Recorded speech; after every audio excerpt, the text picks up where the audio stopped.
Welcome to my channel. Try to hear the latest story. My partner of 5 years told me, "I'm no longer drawn to you. I require a dominant type." I responded, "I get it." Then I took the advancement she hoped her new dominant boyfriend would secure at our firm.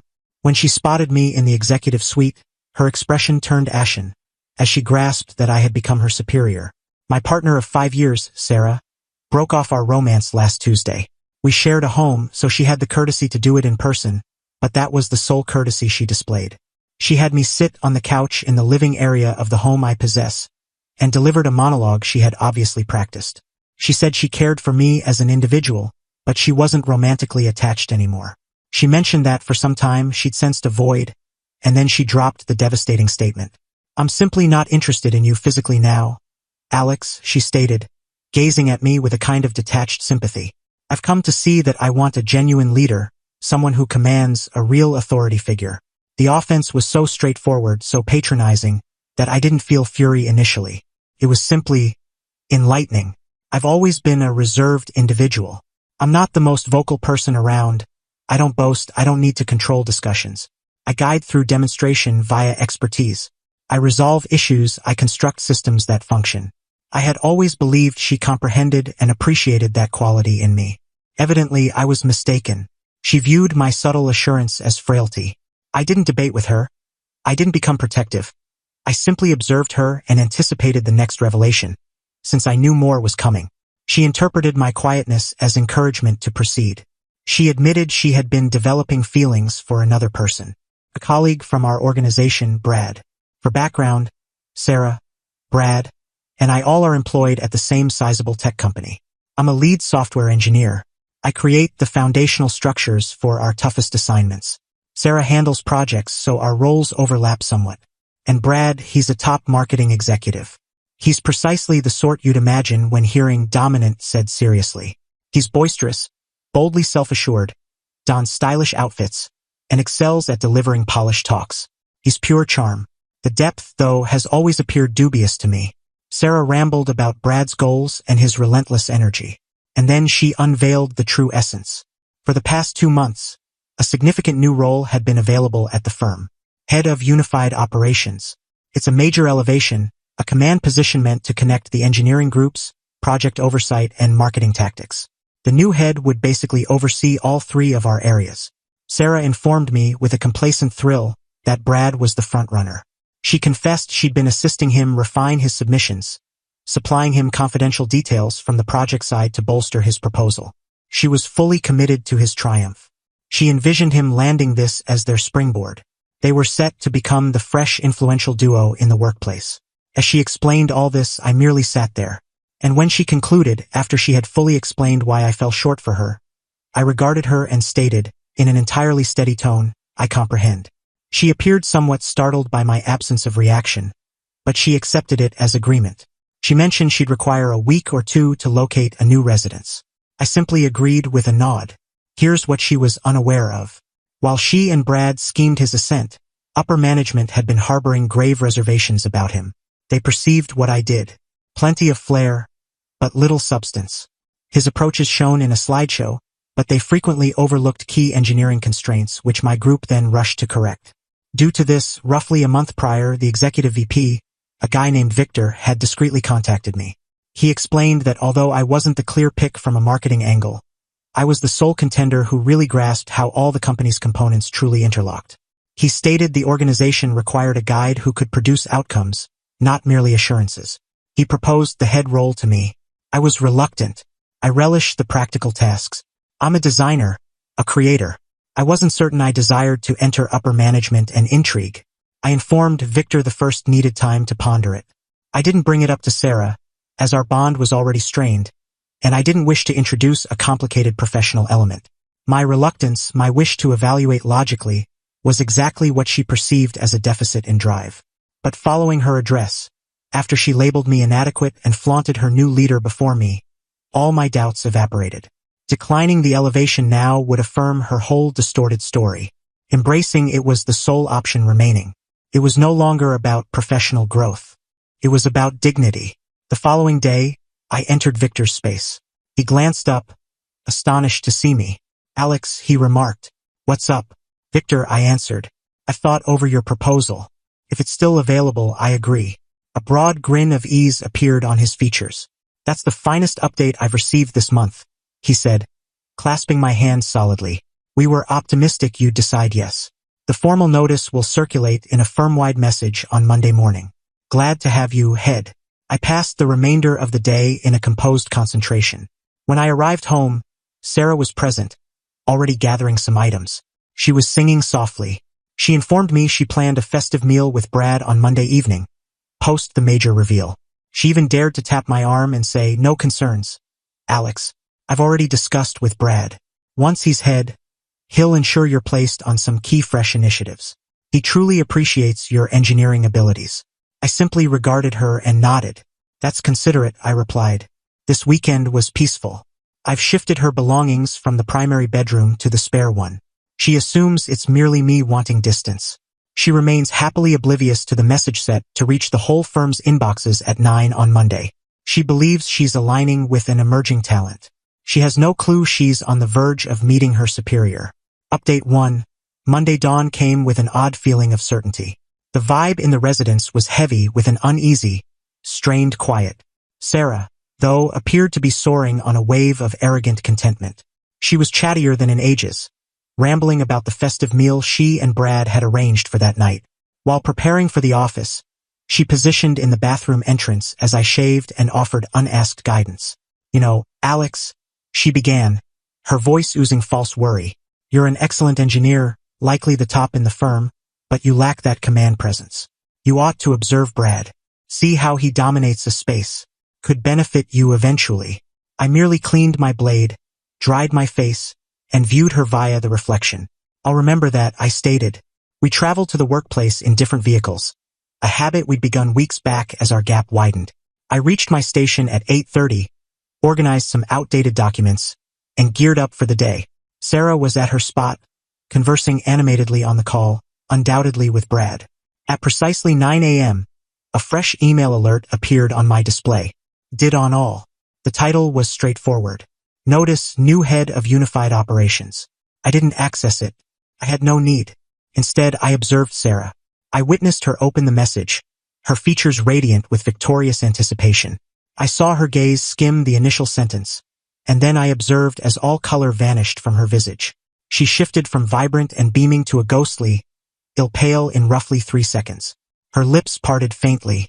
She blinked and rescanned the message. Then she did it once more from afar in the office. I noticed her fingers begin to shake. She gradually raised her head, and her eyes swept the area until they fixed on mine. I didn't grin. I didn't boast. I simply maintained her stare with an entirely impartial look. The view of me serene and resuming tasks appeared to shatter her daze. She leaped from her seat and strode toward my station. Multiple people turned to observe her. She advanced with such intensity that she was almost quivering with fury. She halted before my station, her hands balled. What is this? She whispered sharply, her tone unsteady and quaking. This is a prank, correct? How did you pull this off? You took this from him. Her volume was increasing, and she was creating a spectacle. Folks were staring outright now. This was the instant. This was where the fresh hierarchy would be established. I gradually rose, gazing down at her since she was shorter by a bit. I maintained my tone soft, compelling her to incline slightly to listen. A minor dominance tactic. Sarah, I said steadily, this isn't the moment or location for this talk. My entrance is always available, but I anticipate professional behavior from you. We have a project update session at 10. I'll meet you in the primary meeting space then. We can address your issues regarding the project flow there. Color surged back to her features in a heated, irate blush. She was mute. She had approached to challenge her former partner, the one she had recently called feeble. She was now being spoken to as an underling by her superior. She lingered a few more moments, stumbling over words, before realizing everyone observed her improper eruption. She pivoted and rushed back to her spot. Elsewhere in the structure, I could only picture the collapse Brad was experiencing. His whole approach, his entire persona at the firm was founded on boldness and the image of being the successor. Now, he hadn't merely lost the elevation, he lost it to me. That night, The clash at the residence was precisely as anticipated. She awaited me upon entry. She charged me with being a scheming, spiteful deceiver. She claimed I had orchestrated this to embarrass her. I allowed her to release until she exhausted. When she concluded, I finally responded. I didn't do this against you, Sarah. I did it for me. You clarified what you seek in a companion. You said you desired a leader, a commander, one who assumes control. You chose based on your view of power. It appears you supported the incorrect contender. I moved by her and headed to the kitchen for water. You're accurate on one aspect, though, I added, facing away. The situation has shifted. It's utterly unsuitable for you to reside here now. This is my property. I require you to secure a new spot. You have 7 days. The defiance left her then, substituted by emerging dread. The truth of her circumstances was overwhelming her simultaneously. Her leader companion had faltered. She had forfeited the influential duo vision. And now she was forfeiting her dwelling. Her scheme hadn't just collapsed, it had rebounded in the most dramatic fashion possible. It's been 14 days since my elevation, and the consequences have been both expected and, somehow, gratifying. The initial week focused on solidifying my command, and Sarah and Brad didn't simplify it. But their efforts to weaken me only reinforced my standing. My initial formal action as head was to summon a gathering with the leaders of all sectors now under my oversight. This naturally encompassed Sarah for her project group and Brad for marketing tactics.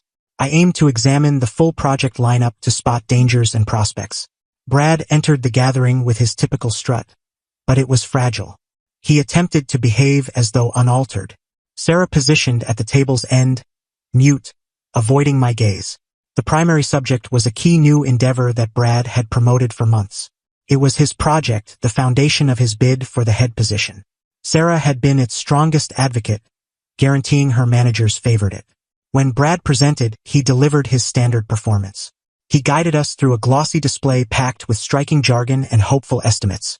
Upon completion, he surveyed the room, awaiting praise. Instead, I commented, "Appreciate it, Brad," I said balanced. "The estimates are definitely bold. Yet, I've used the weekend assessing the essential framework needed for this tactic.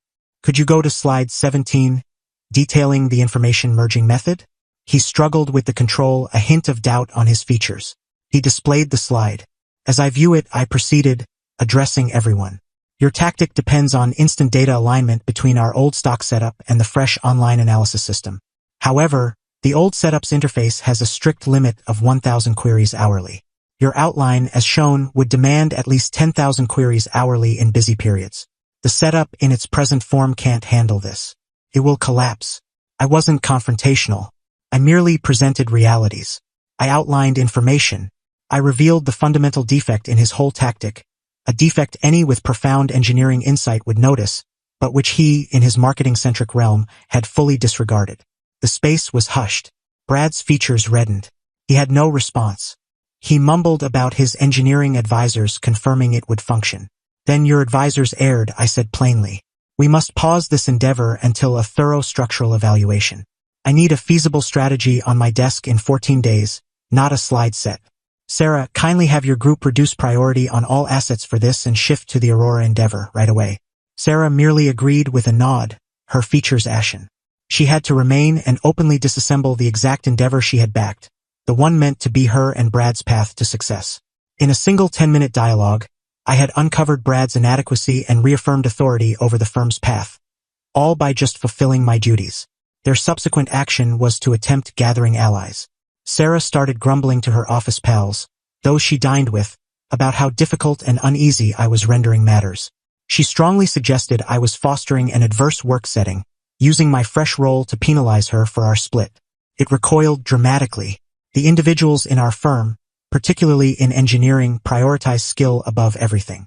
They had all witnessed Brad's glossy displays and had all managed the chaotic truth of his defective schemes. They admired my efforts. They observed me terminate a poor endeavor and preserve the firm vast sums in squandered assets. They didn't perceive a resentful former partner. They saw a skilled guide reorganizing. Sarah's grievances merely rendered her appear improper and trivial. Then arrived the really underhanded ploy. Beaten in work, they opted to assault my standing. One of my prior endeavors, an intricate program revision I had personally designed, was in its last rollout stage. Late one evening last week, someone accessed the system and modified a vital code segment. It was a nuanced alteration, one that wouldn't trigger instant failure but would generate a severe data distortion problem about 7 days later. It was crafted to appear as if I had planted a delayed issue in the system just prior to my elevation. It was a straightforward bid to render me seem unskilled to upper management. It was an awkward, frantic action. The next dawn, in a standard review, I promptly detected the irregularity in the code. It wasn't my creation. The reasoning was careless. I didn't alarm. I didn't even inform anyone initially. Instead, I proceeded straight to our firm's digital security records. Each modification, each access is monitored and dated. It required under 60 minutes to locate. The improper change occurred at 10:47 p.m. the prior night. It was recorded under temporary admin rights, and the network address from the access led straight to a terminal on the 4th level. Brad's terminal. I now possessed solid, irrefutable evidence of intentional business disruption. He wasn't merely inadequate. He was a hazard, and I had him. Final update, it has been 90 days since my elevation, and the concluding elements of this episode have settled. The tale of Brad and Sarah at our firm is concluded. After uncovering the sabotage proof, I didn't challenge Brad or Sarah personally. That would have been disorderly and improper.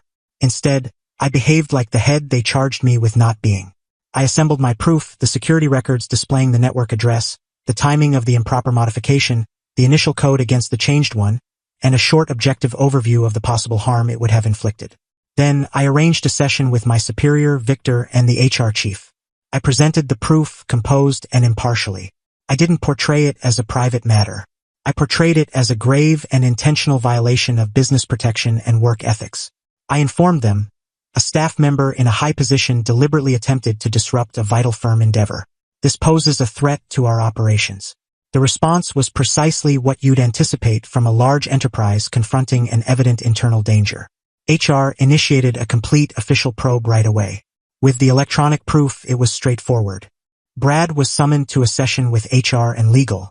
He evidently attempted denial initially, but when they showed him the records linking the act to his terminal at a period when cameras captured him present, his account crumbled.